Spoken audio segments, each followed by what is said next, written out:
What is up, everybody, and welcome back to TarHeelIllustrated.com. I'm Jacob Turner. Back home finally, our very own publisher, Andrew Jones and AJ. We're here to talk about some transfer portal news for North Carolina, and that is in regards to Elliot Cadeau, as he has officially entered the transfer portal earlier on Tuesday afternoon. And a guy that started all 37 games for the Tar Heels last season, averaged close to 10 points, 6.2 assists, and 3.1 turnovers per game. So we'll dive into more specifics about the transfer, maybe what Carolina's losing there in just a second. But before we do that, AJ, I want to ask you this. Are you at all surprised that Elliot Cadeau has officially entered the portal? No, but stuff came out Monday saying he was in and threw financial numbers around, stuff like that. None of that was accurate. We're not going to roll out a kids in the portal until they're actually in the portal. And sometimes it takes a little while for the process to take place. A, they have to do the paperwork. B, compliance has to submit it to the NCAA, and then it has to just kind of go through the process. And sometimes it takes a little longer than others. But his formal meeting hadn't taken place yet, and people are out there reporting that he's in the portal.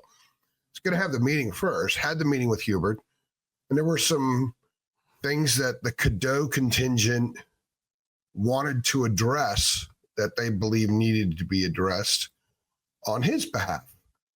And I don't think there was a full agreement on either side. And I also think that the Cadeau contingent, and I've known this for a while, they weren't very happy with some things.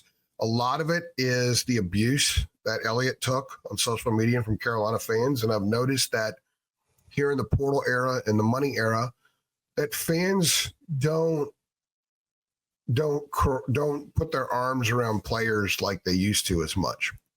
And I'm not blaming the fans at all, by the way. It is a reality of the era. And if you're going to play college basketball for $1 million, you're going to have to take some of the criticism, just like you would if you were playing for the New York Knicks or the Denver Nuggets. And players and families have to understand this. And so I'm not justifying either side. I'm just saying this is a reality.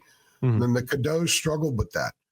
You know, his mother is very prolific on Twitter, and she had not been on Twitter a whole lot lately because Elliot was struggling a lot during the year. He told me the other day that he admitted to his Bennett, kudos to him. He admitted fully to me that he had confidence issues. And you go through and look at those fat turnover numbers. If you look at the game logs, he was struggling during that time, and he had worked through it. So this was not a fun season for the family. I knew all along, anybody who covered the team knew all along it was an issue. There were other things that we heard that I'm not going to get into that led me to believe that this was probably going to happen. I was putting on our boards yesterday, Monday, saying that, look, I would not be surprised if he's not in a Carolina uniform next year. That's as close as I could go to saying it will or won't happen. I don't think that I should ever say more than that, because conversations can go in different directions. Sometimes there's a meeting of the minds, and Hubert's like, you know what, you're right. Oh, the Cadeaus are, you're right. Let's work through this. We can make this happen. And obviously that did not happen. And it wasn't anticipated it would, Jacob. You and I talk. I've told you for a while. I mean, what are we going back to, January? Yeah, I think so. January, that I didn't think he would be back. Yeah. So he played his best basketball the last couple of weeks, by the way. Mm-hmm. But he's going to be a very hot player in the portal. There are a lot of schools that are going to want him. A fresh start is not a bad thing for either side. So this is no surprise whatsoever to me. It's no surprise to you. It's no surprise to any of us who are around the team on a regular basis. Yeah, he's someone, just like you said, that I've been, behind the scenes when people ask me or talking to people in my family that are Carolina fans, like, yeah, he's one guy I just always felt like I wouldn't be surprised if he entered the portal. Let's just put it that way. And it ultimately ended up happening. Real quickly, I want to talk about kind of what Carolina's, losing there with a guy like Cadeau leaving. Because like I said, a guy who started at point guard every game last year for North Carolina. I think I tweeted it out, but I think him leaving is best for both parties. I think it's best, like you just said, I think behind the scenes, it's maybe best for the Cadeau, and him to go find some new opportunity out there. Because again, he will be one of the most sought after guys in the portal. But at the same time, when I look at what he did last season in particular, and this past season I'm talking about, the one that just ended, I don't know if there's enough there that had me confident that he was the guy that was going to be able to take the keys and kind of lead this program to where I think it ultimately needs to get back to, which we're going to do a podcast about tomorrow, more than likely, talking a little bit more about that. But you talked about the turnovers. I mean, a guy that struggled with that all season, a guy that shot it until really the postseason. He struggled with his shot this season. That's been a theme since he got to college. And when you think about what Carolina fans thought Elliot Cadeau was going to be, AJ, he was a guy who kind of came in as his floor general, but this guy who had an amazing court vision that really got teammates involved, a great passer. I know his freshman year, I thought there was some really positive signs. This past year, I think a lot of it had to do with just the sheer struggles that the team had as a whole. It just never quite worked. And I think Cadeau was, again, another byproduct of that. But what he came in as, I'm not sure he's been so far. And I think when you look at all the other things that you've just mentioned as well, maybe it's just one of those situations where, I'm going to go this way, we're going to go that way. And I think in the end, both parties are going to be fine. What you get with Elliot is you get a guy who at times is a wizard with the ball and an incredible passer. Some of the passes that he's made are amazing. There are not a lot of people on this planet that can make those passes. The problem is with every one of those passes, seemingly, there was a head-scratching play that would come along with it. He's the baseball player that hits a home run in the top of the fourth inning and then boots a ground ball in the bottom of the fourth inning. He's just that he has been that kind of player, and he was for a lot of this year. And part of the head scratching decisions weren't just turnovers. His turnovers were not a positive. It's a bad number. But how many bad shots did he take? Questionable shots did he take? Rushed, forced shots in the lane that you would count up as a turnover. I'm sure that these programs have statistics that they keep where botched possessions and what player is responsible for the botched possession. That would be like the whole of a turnover on steroids. And I would imagine Elliot's number was really high. At times, incredible player. And at times you're like, man, what on earth is he doing? We talked about it in the media all the time about when is Elliot going to get to a point where the man, what on earth is he doing stuff really is minimized. And that's a problem when you're the point guard because the ball's in your hands all the time. So you have a lot of opportunities to do head scratching stuff. But most point guards that are really good on teams that are number one seeds or title contenders, that stuff trims over time. You don't have as much of it. And the problem with Elliot, until they got to the postseason, that was a constant. And it messes with the team because the one guy you have to have faith in is your point guard. It's just like in football. You got to believe when you run a route, the quarterback's going to get you the ball there. So in basketball, if you're on the block and you have a guy sealed, you've got to have faith your point guard's going to get you the ball. If you're RJ and you're working hard coming off a down screen and you're popping out the wing, you got to have faith that your point guard's going to get you the ball right there so you catch, turn, and shoot. And that wasn't the case a lot. Now, at times, he created buckets for guys when you didn't see the bucket there. All of a sudden, Elliot creates it. So this is Elliot's game that must improve no matter where he goes. So wherever he goes, they're going to have to deal with the good and the bad. The good is at an extraordinarily high level. The bad is an ankle weight. It slows everything down. It keeps everything down.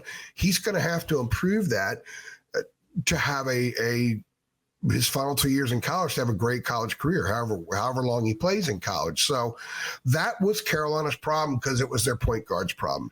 Whatever issues you have at quarterback, the team has that issue. Whatever issues you have at point guard, the team has that issue. And Carolina had that issue too often. Then you throw in the defensive side of things. I will give him credit. And I spoke pretty highly about him in the postseason because, we're up close on the court. You get to see a lot more. I thought defensively in the second half against Ole Miss, he was really good. And he had started to embrace the physical aspect of defending the drive. He had moments. He had that moment against UCLA where his defense on that drive late is why they won that game. And he had the moment at NC State where he turned the drive. He turned Jaden Taylor in the direction where the shot he took it was blocked by Jay Wash. I mean, Elliot steered that. But there have been too many times in stretches where he wasn't great defensively. He was outstanding against San Diego State, against good players. And I thought he had made some progress there, but it wasn't really good all throughout the season. And again, your defense, sometimes your point guard basically sets the tone defensively. Elliot has a long way to go, but if you're an Elliot Cadeau person, the package is there. All the goods are there. He's just got to assemble it the right way, and he could be a phenomenal college point guard. For North Carolina, you're losing a guy that has a huge upside, but you're also losing a guy that was head-scratching so much that was it worth it to have to go through that again and run the risk that he doesn't improve that much. That's why I think this move by Elliot entering the portal and leaving North Carolina ultimately is going to be good for both sides, provided that Carolina does a good job replacing him. Yes. Because their point guard isn't going to be Isaiah Dennis. Not yet. He's got a way to go. They're going to have to go out and find someone. They're going to have to find someone that wants to play with whoever else is going to be on the roster. So that's going to be a huge job because there aren't a whole lot of dudes like Elliot Cadeau that are in the portal with that kind of potential.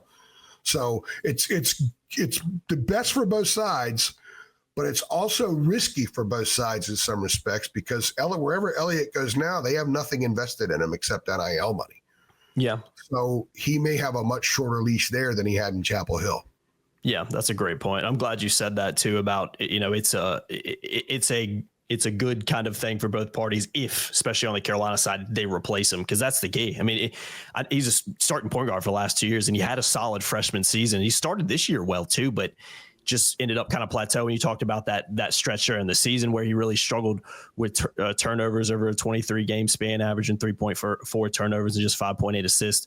That was between November 25th and February 19th. So there's things and stats that show that there was a little bit of regression there. And if Carolina can go out and replace him and get somebody there, I think it makes a lot of sense. But again, that's a big thing, and we still have to see how that plays out, obviously, because it literally just happened. So, Jacob, to be fair, in the 5 postseason games, he was 38 assists and 10 turnovers. I thought he played really well in the postseason. He played really well. He was a much better player. He hit threes. He's the only guy who hit a three against Duke. I thought he played more under control in the postseason. So his best basketball as a Tar Heel, I think, came in the last couple of weeks. So if that's a snapshot everyone else looks at, he's going to get what he's looking for and then some in the portal. Yeah, he'll go do well somewhere. He'll find a really good landing spot, and he'll do well financially. And then there's going to be a tremendous amount of pressure on him because, again, they haven't invested in him. It's different when you're new and you come in. You're expected to right away. No one has the allegiance to you that the previous school had because it's not just your 2 years at that school. It's the 2 years and 3 years that they recruited you to get you there. There's a long relationship that you're leaving, and there's a brand new relationship that you're starting, and he's going to have to play really well early wherever he goes. Like it's the case with all these portals. Look at Cade Tyson. He started the 2 exhibition games. Hubert was believing in him, then boom, he disappeared. Yeah. At Belmont, if he struggled early, he would have stayed in the starting lineup. So that's part of the risk that you take if you're an athlete going in the portal, leaving somewhere where there's been a lot of investment in you and going somewhere else. But that's not Carolina's problem anymore. Carolina's problem is going to be replacing him. And finding somebody that fits with everybody else. And they're going to have to find a point guard that can score some. Because if they have what we think they may have out on the perimeter next year, certainly in some parts, they're going to need to have a guy that can put the ball in the basket. Carolina's won 3 national championships this century. Raymond Felton, Ty Lawson, Joel Berry all put the ball in the basket from the perimeter, and they could drive, and they were also dogs. And that's the other thing. Elliot's not really a dog. They need a dog. They need a guy who can talk at the point. They need a guy who, when he says something, it matters. And that's an area that Elliot needs to improve on as well. Yeah. Yeah, you're absolutely right. I think that's a good place to wrap this one up. We're going to do a new one because as of the time, at least recording, Jalen Washington's obviously entered the portal. So we're going to do another one on him after this. So make sure you guys stay tuned for that. And guys, you got an awesome opportunity to win some free subscriptions, premium subscriptions, I should say, to TarHeelIllustrated.com. All you got to do is follow us on social media, on Twitter, trying to hit 40,000 links below. We are well over 12K on Facebook now. Go down there and follow us as well. So we're on the race for 15 at this point. I think we can get there very quickly. And then we're trying to hit 20 on YouTube. AJ, we are creeping up, man. We are creeping up to 20 fast. I think we're over 19.5 now. We are creeping up there, man. I'm looking forward to hit 15 on Facebook. I'll give away another subscription. Just giving them out. It's a lot slower on Twitter for whatever reason. Yeah, I'm a little surprised by that. But we're shooting for the end of spring football in that. Yeah. I think if we don't hit it, we don't give those away. Yeah. Maybe I'll give somebody something. Who knows? You'll see. Stay tuned. Depends on how I'm feeling. It might end a benevolent mood, then boom, we'll hand them out. Y'all better like this video so AJ gives away some free subscriptions to TarHeelIllustrated.com. But yeah, just go follow us on all those channels. If you want to sign up, you can do so. $8.33 a month. Link is below. Appreciate y'all watching as always, guys. And we'll see you in the next one. Thanks.